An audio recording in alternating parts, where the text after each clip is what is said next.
Guess who I found in the tickle trunk? I don't think this is about politics. I don't think this is about the next election. I think this is about adjusting to the new reality. Today, the CEO of the Canadian Broadcasting Corporation makes her case. I'm Paul Wells, the Journalist Fellow in Residence at the University of Toronto's Monk School. Welcome to the Paul Wells Show.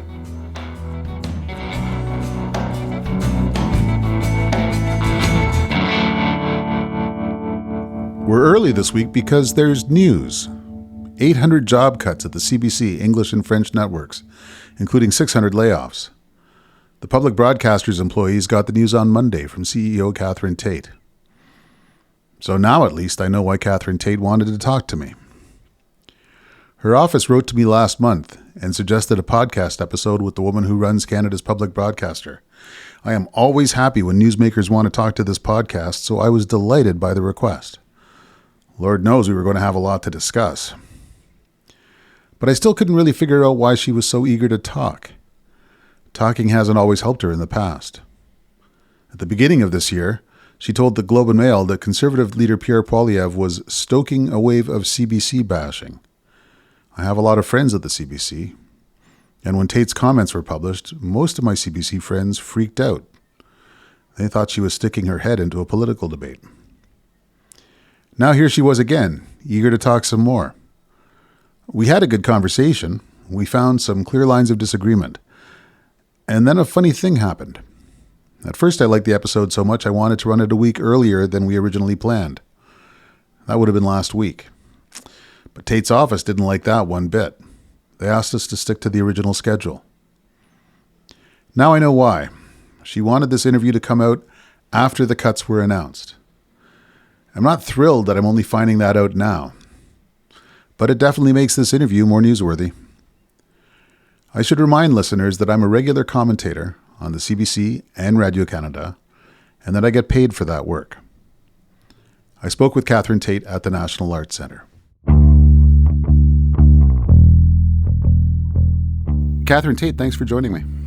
Great pleasure to be here, Paul. When you heard you were going to be the CBC president, first of all, who told you and how did you feel? That's a great question. I remember exactly where I was. Yeah. Believe it or not, had treated myself to a Four Seasons hotel stay in Los Angeles because the American Express was offering a 2-for-1 or special. Huh. And I got a call, I believe it was from an official in the minister's office, and at that time that was Melanie Joly. And they told me that they wanted to offer me the job, and I was, quite frankly, gobsmacked. Well, so that's almost not answering the question, because you can be positively or negatively gobsmacked. Listen, for me, I often said that this is the kind of the dream job for somebody of my background. I started in public policy. I was a policy wonk, I guess I would describe myself, an academic, went on to work in the industry in the United States, back into the private sector in Canada, took a company public, and ran my own business for a number of years.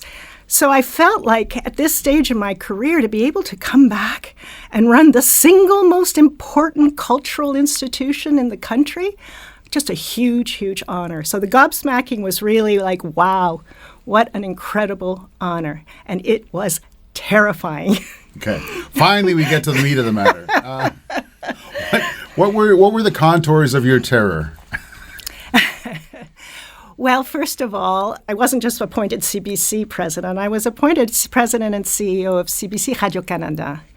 So as somebody who'd worked in public policy, I understood the complexity of an organization that at its DNA level serves English and French audiences, plus layer on to that, serving eight Indigenous languages. So just this expanse of that. And then across 6 time zones, we are the only national media organization that connects this vast geography, coast to coast to coast. Just that alone. Then layer on publicly funded, plus a big 1/3 of that budget is based on commercial revenues. So you have all the business challenges of earning revenue and at the same time managing the stakeholder The primary stakeholder of CBC Radio-Canada is the Canadian public. So that's a very, very complex remit. Since we're on it, let's talk pretty briefly about the different role that Radio-Canada plays in French Canada versus the CBC in the rest of the country. I mean, for about a quarter of the population, it gets about 40% of the budget last time I checked. And I'm a frequent commentator on Radio-Canada, and there's a pride and a prominence that doesn't come as automatically in English Canada. And I bet a slightly disproportionate number of your headaches come from the Radio-Canada mandate too. Listen, first off, this very critical and specific role of Radio-Canada in Quebec is among our most precious assets. I say that unequivocally. I would also say that the clarity of the mission, when you have that protection of language, is terrific and really important to protect, because let's be clear, as audiences, younger audiences that are francophone, consume more and more content on English platforms, there is an erosion of the language, and that's why we're having all the debates we're having in Quebec at this time. So that mandate is incredibly important, and television in the francophone market still plays a very, very prominent role. Let's switch to the English Canadian scene. That's really where most of my career has been spent. And never, certainly in my 30 years, has the English conventional television market ever exceeded 30% of the entire English market.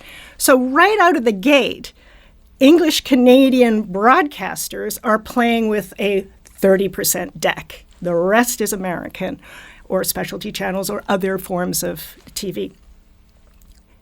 So if you were to compare English to French in terms of the role, and Radio-Canada very often is holding a 25 to 28% market share. CBC, more in the 4 to 5%. But global, maybe 5%. CTV, maybe 8%, 9%. And global and CTV are running their primetime schedule with American hits. CBC, and this is so important for people to understand, we're running our schedule with almost entirely Canadian content, which doesn't have the marketing budgets or the superstars that the American Hollywood system produces. So I think to myself, well, you're right. Maybe on the TV side, we've got a challenge.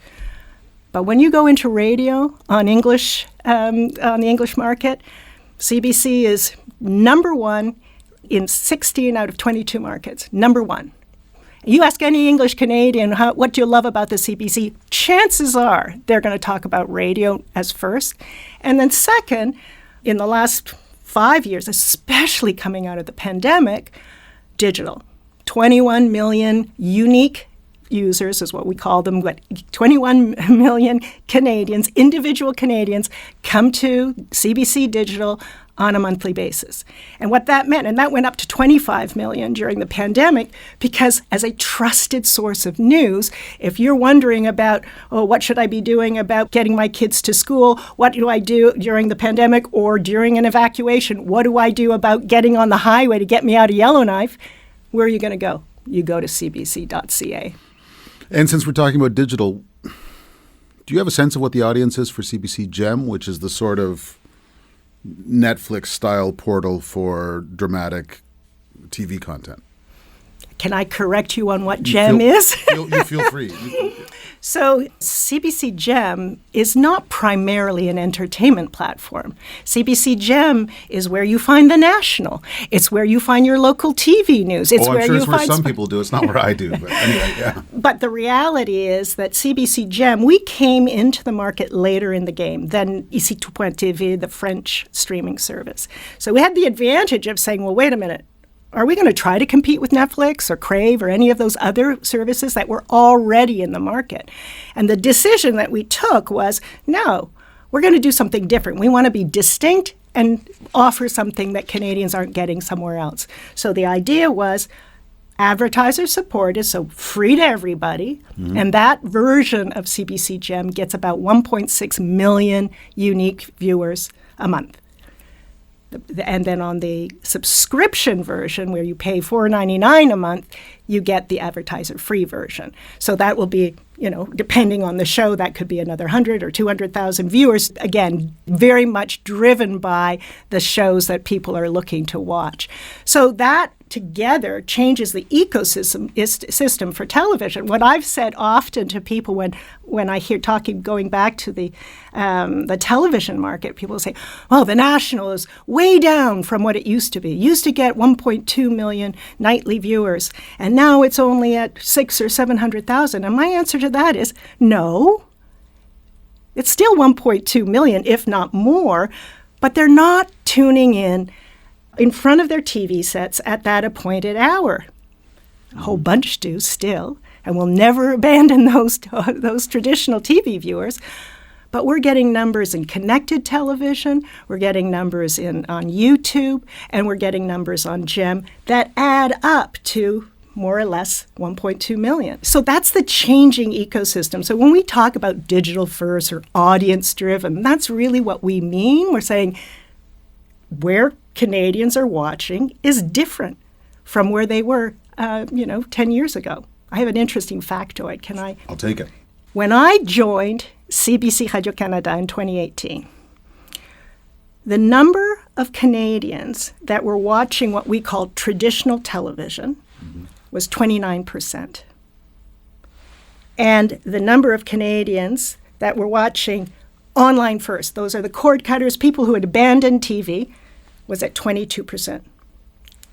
5 years later, 2022-23, the number of people watching traditional television has dropped to 14%. And the number that have gone to online first is 33%. That's what's happening in the world of entertainment, of news. People's behaviors have changed profoundly, and the pandemic really accelerated that. Okay. Your tenure has been extended by a year to the beginning of 2025? Mm-hmm. How come? How come what? Why has it been extended? Oh, well, it's government choice, obviously. And I'm delighted. We've got a whole pile of extremely important files on the go. So I was pleased to have that extra time to deliver on those files. And probably the most pressing is the launch of CBC Radio-Canada's first ever Indigenous strategy. And I can talk a little bit more about that.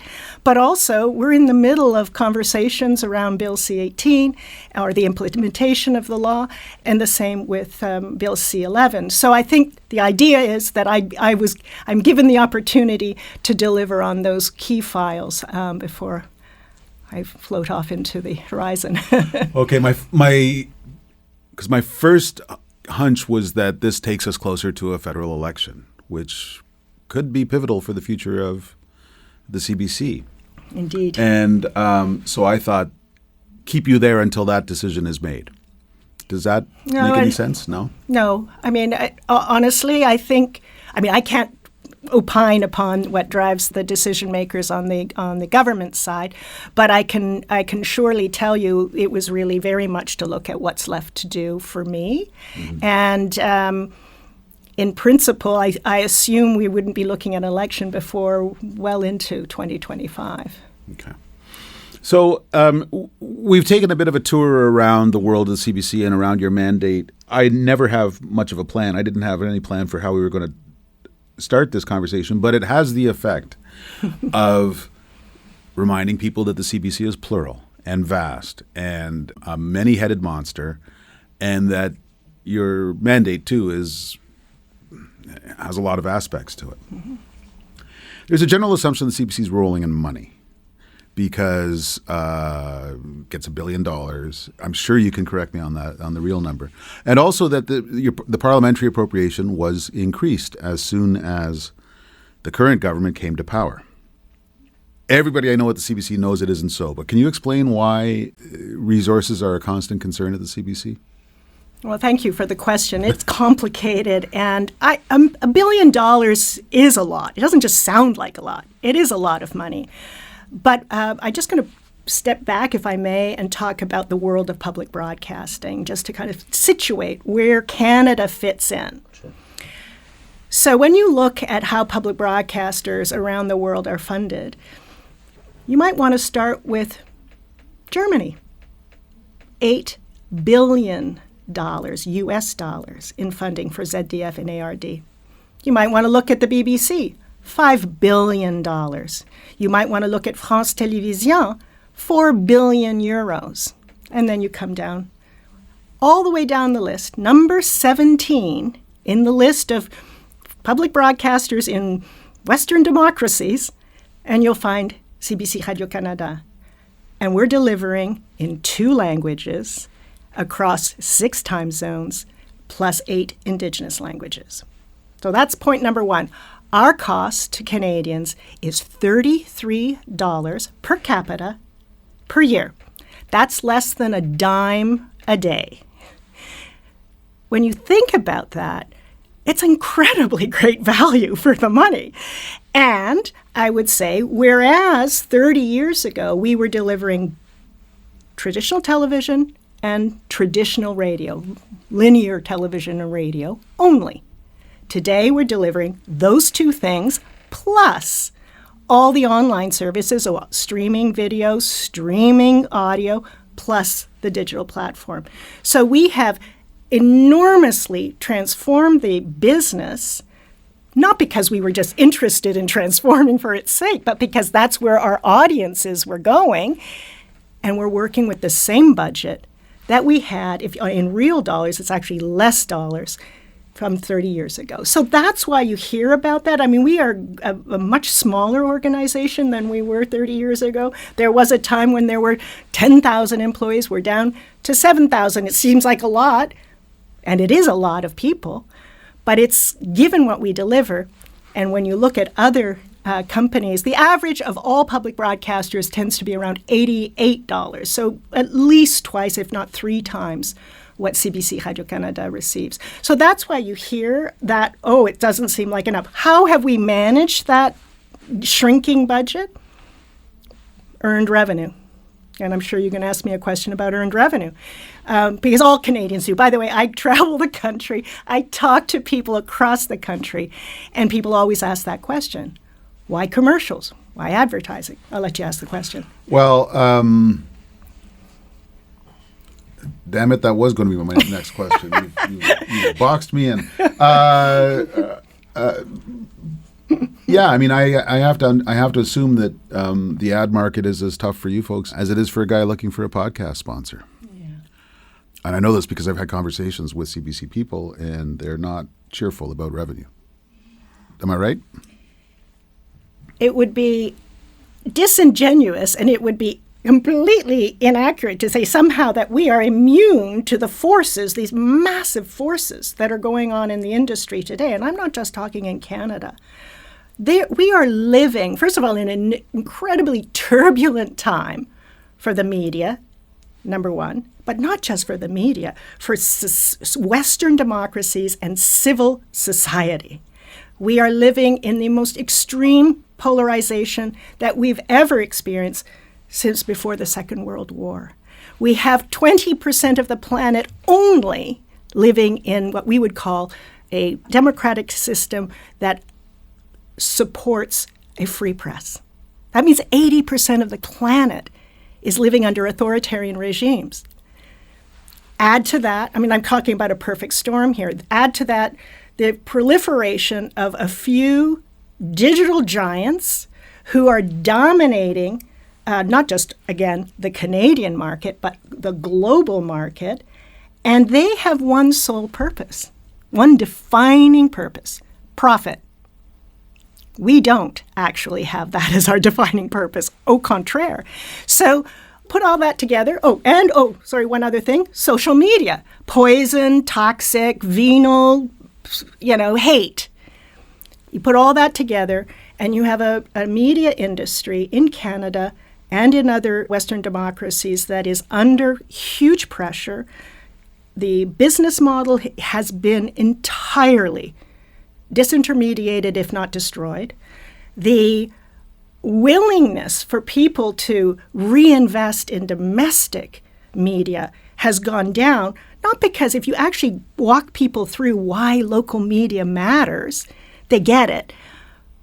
But then their trust has declined because of all those other factors I mentioned. So that perfect storm is really, in my mind, that is the biggest issue that our country faces today. It's got nothing to do with just the public broadcaster. It has to do with our entire media infrastructure. It has to do with you as a substacker. One last thing on revenue. We've got a federal government that is lately more preoccupied than it had been with containing costs. And there's a program review exercise that is causing all sorts of departments to seek cost savings.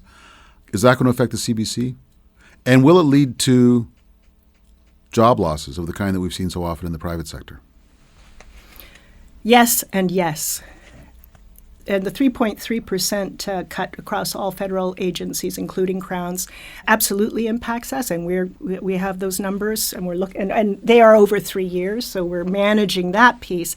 But a much bigger piece of our challenge, and I've been public about it, we're looking at a deficit at least of $100 million per year for each of the next 3 years. So yes, there will be job losses. Are we trying to find other ways to mitigate through cost reduction, through elimination of vacant posts, through any kind of discretionary funding? Absolutely. Those are the first things we do. We were one of the privileged not to have to lay off people during the pandemic, and we were very, very mindful of trying to protect our workforce. But I would say that we are kind of at the end of that rope. And with rising costs due to the pandemic, but also due to the presence of these digital giants who have caused pricing to go up for production, inflation, and all the other elements, declining ad revenue, as I mentioned earlier, all those factors, again, yet another, I hate the term perfect storm because it's actually a horrendous storm, is hitting us just as it is all the other media companies. I'll come back to my conversation with Catherine Tait in a minute.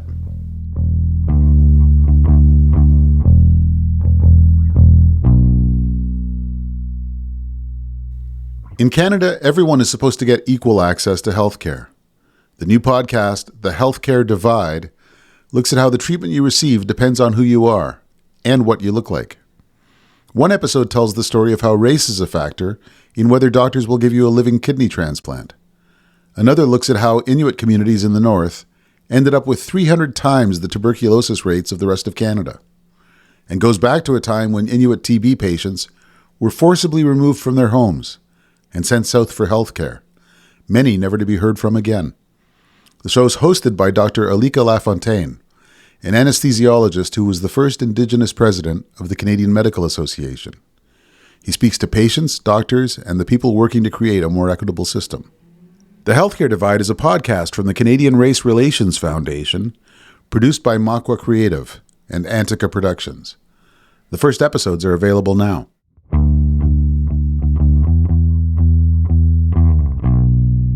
I see we've used close to half of my time, so let's get into the fun stuff. The leader of the opposition has said he will defund the CBC.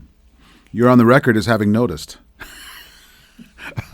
First of all, do you wish you hadn't used Pierre Poilievre's name when discussing the potential future of the CBC? Because I know some people who work for you really wish you hadn't. Listen, I understand that my remarks may have caused trouble for some of the journalists who have been struggling to get access to that leader and others in the party.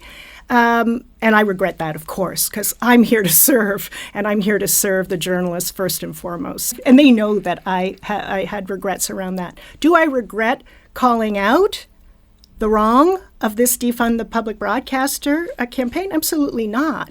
The first line in my job description is advocate for a strong public broadcaster. So it doesn't really matter who said it. If my mother said it, I would object. If you say it, I will object, because I so deeply believe that the most important thing for democracy, for cultural sovereignty, for all the things that I've spent my career working for, to have a vibrant, Canadian-owned and controlled cultural industry depends in large measure, not only, but in large measure, on a healthy CBC Radio-Canada. Okay. Have you had a conversation with Pierre Poilievre or with a member of his caucus or staff? No. Have you sought one? Yes. Okay. Did you get any answer about why they're not picking up the phone? No. Okay. Are you confident that you understand what the word defund means? Because starting in 2020, there was a continental debate about defunding the police, and most police forces still have funding. So I'm wondering whether there might be some complex meaning of the word defund that means something more than take the money away or something different. Well, let's hope that it means something else. I very much hope that. I guess it could have been shut down. Mm-hmm. That would have been clearer. Defund sounds like I'm going to save you all this money, so that I get the appeal of that. But when I unpack the what I've heard, because I've heard other lines that are associated with defund, which is we'll save you $1 billion, but we won't touch Radio-Canada. Well, wait a minute. Our parliamentary appropriation is $1.3 billion, so we're going to run Radio-Canada on 0.3? Because, by the way, a whole pile of that earned revenue disappears if CBC disappears. So there's a kind of to me, it's a confused message, and it's just simply wrong-headed. I cannot believe that in a world where polarization, where disconnection, where people are not convening in the public square anymore and having civil discourse, mm-hmm. that this would even be an option. And by the way, let me remind you, 75% of Canadians, that would be a very strong majority, still consider CBC Radio-Canada the most trusted source of credible news in the country. Now, that's down from 85% 10 years ago, as the whole media industry has been dragged down by social media and public institutions in general. So it's a worrisome trend, and it's something we have to address, the whole issue around trust. But honestly, 75% of Canadians also still believe that CBC Radio-Canada is good value for the investment. Who are some of the most interesting conservative commentators on CBC News, in your opinion? News and Public Affairs. I don't think I need to comment on commentators. Okay. I think our teams do a wonderful job selecting and bringing people in for good conversations. I just wish there was more representation from more corners of the country. Let's put it that way. So, arguments that are sometimes made about the CBC. One is that it was absolutely necessary to have a public broadcaster in the early days of broadcasting when it was essentially there's something or there's going to be nothing. And when a dynamic American market was producing radio and then television. Pouring into over the border into our country. Absolutely. Kind of like what's happening right now. Okay. That the state had to step up. But that now when cost of entry is much lower, when there's just a bewildering diversity of signals and sources, that the state can stand down and that there are going to be Canadian voices in this domain as there are in so many others. Well, I hope you're right. But as one of my favorite poets, Wisława Szymborska, said, we inherited hope, the art of forgetting. So let's think about what we've forgotten. The reason CBC Radio-Canada was created was as a, rempart? Bulwark. Bulwark, yeah, right, yeah. To the American signal, to allow us to have our own industry, to have our own conversations, and to own our identity, or our identities. And I would say that in today's world, where you have Google, Facebook, and Netflix, and Amazon, and any number of large, globally funded, and I'm not talking about the individual voices because I think they're fantastic. I was a digital producer myself. I want that. But when you talk about globally funded, real monoliths, we're in exactly the same place where the stakes, I would say today, are equally, if not more, worrisome. And I go back to polarization. There was an interesting study done by the European Broadcasting Union, and they looked at correlation between countries with well-funded public broadcasters and civic engagement and people's satisfaction with democracy. And there was a direct correlation. The better funded the public broadcaster, the happier and more satisfied the public was with the state of their democracy. And I think the United States is a great example. They are at number 18 on the list of funding because PBS and NPR are woefully underfunded. And you have probably the highest level of polarization in a Western democracy. Do you have an opinion on the various measures that are being used to increase government support for news organizations that aren't the CBC? From the tax credits to Bill C-18 to all sorts of measures to help my old colleagues at Post Media and the Star and the Globe by ensuring that they get more and more government revenue to replace advertising revenue. I'm not sure you've entirely captured the equation there, if I may. The idea is, with the case of Bill C-18, is not to replace ad revenue. It's to make the streamers pay, or Google and Facebook pay for the content they use. Yeah. So it's called a license fee.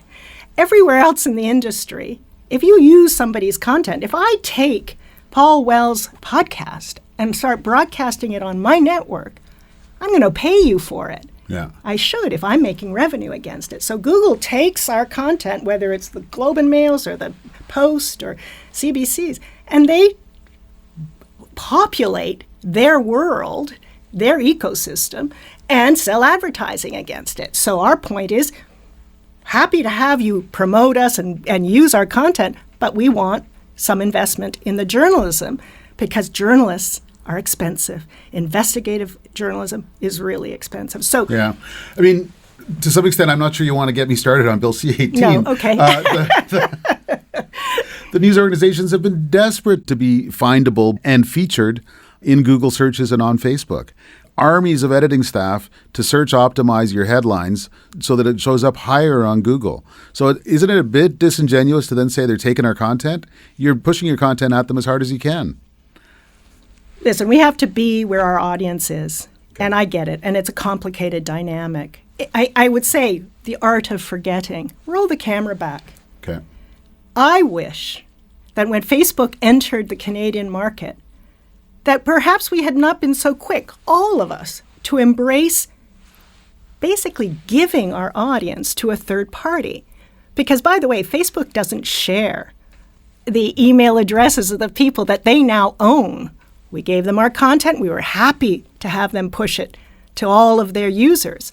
But what we didn't understand is that we lost the audience. We're in the business of public broadcasting. Our single most important advantage is the proximity that we have with the public. That's why the power of CBC Radio-Canada is actually in the local communities where we reside or where we do our work. But online, we've lost that connection because we outsourced it to Facebook or to whomever, at whatever social media platform. The job we have to do now is to repatriate that audience and give them a reason to come back to our platforms. And that's going to be really hard because, as you well know, you look at, and I didn't mention earlier, I should have, when you talked about the state funding of the public broadcaster, there's a whole pile of things that we do at CBC Radio-Canada, and I know you know this stuff, but just for your listeners, that isn't commercially viable. We run a service in the north. We are the lifeline to thousands of Indigenous people, serving them in their language. There's no commercial broadcaster that would go into that market. Similarly, the French language outside of Quebec. There are certain communities where there's no money to be made. So I think that's an important piece of this too. And we saw that, you reminded me of it when you talk about Facebook or these platforms. When Facebook or Meta blocked news, CBC News and other Canadian news on their platform, the impact was very worrisome. I mean, and we're feeling it continues. Yeah. There's another impact, which I continue to see as a working journalist, which is that more and more people assume that we're all in the pocket of the government because the government is covering a larger and larger share of revenues. When people subscribe to my newsletter, paulwells.substack.com, they get to send me a little message. And a large proportion of my subscribers say, I like you because you're independent. Mm-hmm. And a lot of them look askance at the fact that I am a regular commentator on the CBC and Radio Canada. You talk about a polarized world. Doesn't government involvement in the production and dissemination of journalism contribute to that polarization and that decline in trust? I think that's a spurious correlation. I think we have a general issue of decline in trust that has polluted public institutions, government, political life, grocery store brands. We have become a society that of much more distrustful and suspicious of people's purpose and intent. And the job of the public broadcaster, and I would say we don't do a good enough job at explaining to Canadians how is it that they should trust us. What are the mechanisms to protect that independence? When somebody says, oh, I like your podcast, Paul, because you're independent, I say, like CBC, Radio-Canada, because we have all these safeguards.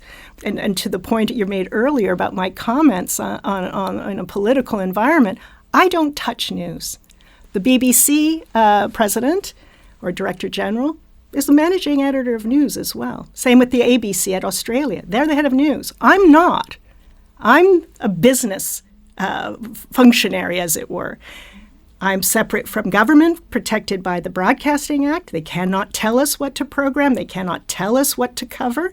And then you go through the layers when we have an ombudsman, that if somebody has a problem with our news or with the way we've treated a subject matter, we have an individual in English and in French that responds to it. And they don't report to me. They report to the public. So these safeguards, I believe, should reassure Canadians if they really understood, took the time to understand the governance, and if we took the time to explain the governance better, I believe their confidence would go up.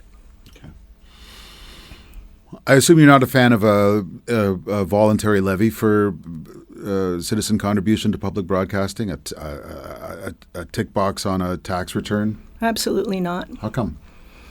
We know from other examples that it causes a massive decline. People are, honestly, if somebody puts on my tax form, would you like to give some money to improve your health care? Probably I'm not going to check that box if I assume I'm getting reasonable health care. Mm-hmm. So it's not in human nature to take that positive option approach. We've seen how PBS has been hobbled by a membership fundraising model. I mean, really hobbled. And so I believe that because of the nature of Canada, because of our geography, because of our history, because of the nature of the makeup of our populations, that we have really a unique and precious asset that, in my mind, Canadians would be horrified to live without. Now, do I go around and say, imagine a life without Radio-Canada? Well, actually, I was doing that last week in Montreal at the Chambre de Commerce, because I don't think people have really gone to that place and said, what would life be like if I turned on the radio in the morning and I didn't have my morning CBC? And yet a lot of people have the sense that the CBC's idea map doesn't entirely correspond to the Canada that they know. The effort here, the belief is, in order to remain relevant, you have to reflect your audience. That's just whether you agree with that or not, that's our defining program filter. Are we reflecting the audience? And then we say, well, there's a whole pile of audiences out there. And I believe profoundly that a show like Schitt's Creek, for example, that made television history, won every single comedy award at the Emmys. No other American or other series has ever achieved that. That show was uniquely Canadian because of the values of tolerance, the depiction of an openness towards queer life that I don't think any other country could have made. And that's what we seek in all the programming decisions that we make. How are we authentically reflecting not just the Toronto crowd, or in the case of Montreal, the Montreal crowd, but every corner of the country? We're doing a comedy in Iqaluit with an Inuit team. We're doing a police series in Vancouver, Allegiance, about a police officer who's from the Sikh community. So is everything going to be hit out of the park like Schitt's Creek? No, obviously not. Not given that for every, let's say, 10 shows that are pitched, and by the way, it's more like 100 now because the privates have pulled down a lot of their Canadian commitments, we're getting all the pitches, and we're picking very, very few. And it's a tough, tough game. And we don't have the system that the U.S. has where we pilot, and then we pick one. So that's the reality of the production scene. Do you think the extent to which Pierre Poilievre is not shy about saying he wants to defund the CBC, he wants to move hundreds of families into their shining new home in the former CBC headquarters, is to some extent a decoy from the fact that hard choices are going to have to be made in the next 5 years, even if he's bluffing or even if he doesn't get elected? That you're simply in a tougher environment than you used to be, and some priority decisions have to get made. I don't think this is about politics, to your point. I don't think this is about the next election. I think this is about adjusting to the new reality. And for sure, we're going to have to transform the way we do things. We're going to have to probably, like most broadcasters, move away from huge studios where you only shoot television in one and then you do radio in another. And, no, there's a thing called the universal production platform where you all work in smaller studios. You people are working from home as well. The world is changing, and of course we have to change with it. And so, do we need all the space that we have? We've been adjusting. The Nouvelle Maison in Montreal is half the size of what the old tower was. Really? My God, it's still a gigantic building. It's a gigantic atrium. We go up to the middle floors, and people will say they feel kind of cramped. Okay, there you go. It is a large atrium. I've only been there once so far, but yeah. And by the way, we don't own that building, and I think that's a really important thing to people to understand. They think we own all the real estate we have. No. Over the last 20 years, well before I got there, the federal government and all the agencies have been getting out of the real estate business because guess what? Maintaining those assets is extraordinarily expensive. So better to be out of the business of real estate and in the business of broadcasting, which is our core business. So you're essentially designers and tenants of that building more, and not rather than the proprietors? Correct. Okay. I wonder who the hell would want it if you moved out. It's a very specialized facility. I've had meetings with CBC people over the last few years, and there is a sense of there's a bit of a siege mentality and a bit of a sense of loss and risk rather than a possibility. But you're still the largest employer of journalists in the country. You're still. Do you see possibilities for new, ambitious work, or is it just batten down the hatches and ride out this storm? Oh, I so hope so. I really, really do. One of the things that when we talk about how is the public broadcaster different from other media entities, we're doing a project, and there's a little sidebar here, but a couple of years ago, I got together with the leaders of ZDF, the Germans, RTBF, the French-Belgian broadcaster, and SRG, the Swiss. The four of us came together and said, what's the biggest problem we have? Back to your Facebook conversation. We don't own our audience anymore. They're on Facebook. How do we get them back? And so we embarked on what we call the Public Space Incubator. And in the work we've been doing is we've said, wait a minute, what's going on in social media? We're the public broadcaster, the public's over here, and they're having a really lousy time and experience in that space, whether it's Twitter or X or whatever you call it. So how do we create a safe place online to have conversations? And we've been incubating a whole bunch of, we have 83 prototypes, and we're this a simple concept as right now, if you're in the social media space, you have two options to comment. Thumbs up, thumbs down. I hate you, or I agree with you. What if there were more choices? What if I could say, oh, I learned something, then it was a button to press, or thank you, or I respectfully disagree, or well, how do we change the choices that people have in that social media space? And when I say 83 prototypes, it includes audio, it includes try to create the tone of a show like Cross Country Checkup without all the producers curating who's going to get on the phone with Ian Hannah-Mansing.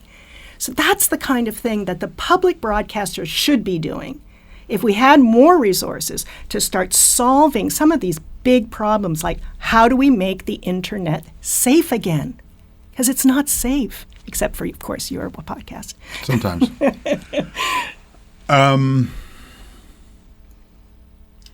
Knowing what you know now, if you had gotten that call 5 years ago and asked to lead the CBC, would you have accepted? Absolutely, yes. Unequivocally. That's probably as good a place as any to close. Catherine Tait, thanks so much for giving us this time. And thank you for your probing questions.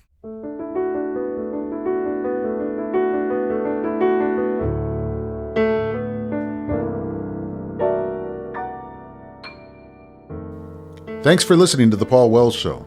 This episode was recorded in studio at the National Arts Centre. The Paul Wells Show is produced by Antica in partnership with the University of Toronto's Munk School of Global Affairs and Public Policy. Our producer is Kevin Sexton. Our executive producers are Laura Reguer and Stuart Cox. Our opening theme music is by Kevin Bright, and our closing theme music is by Andy Milne.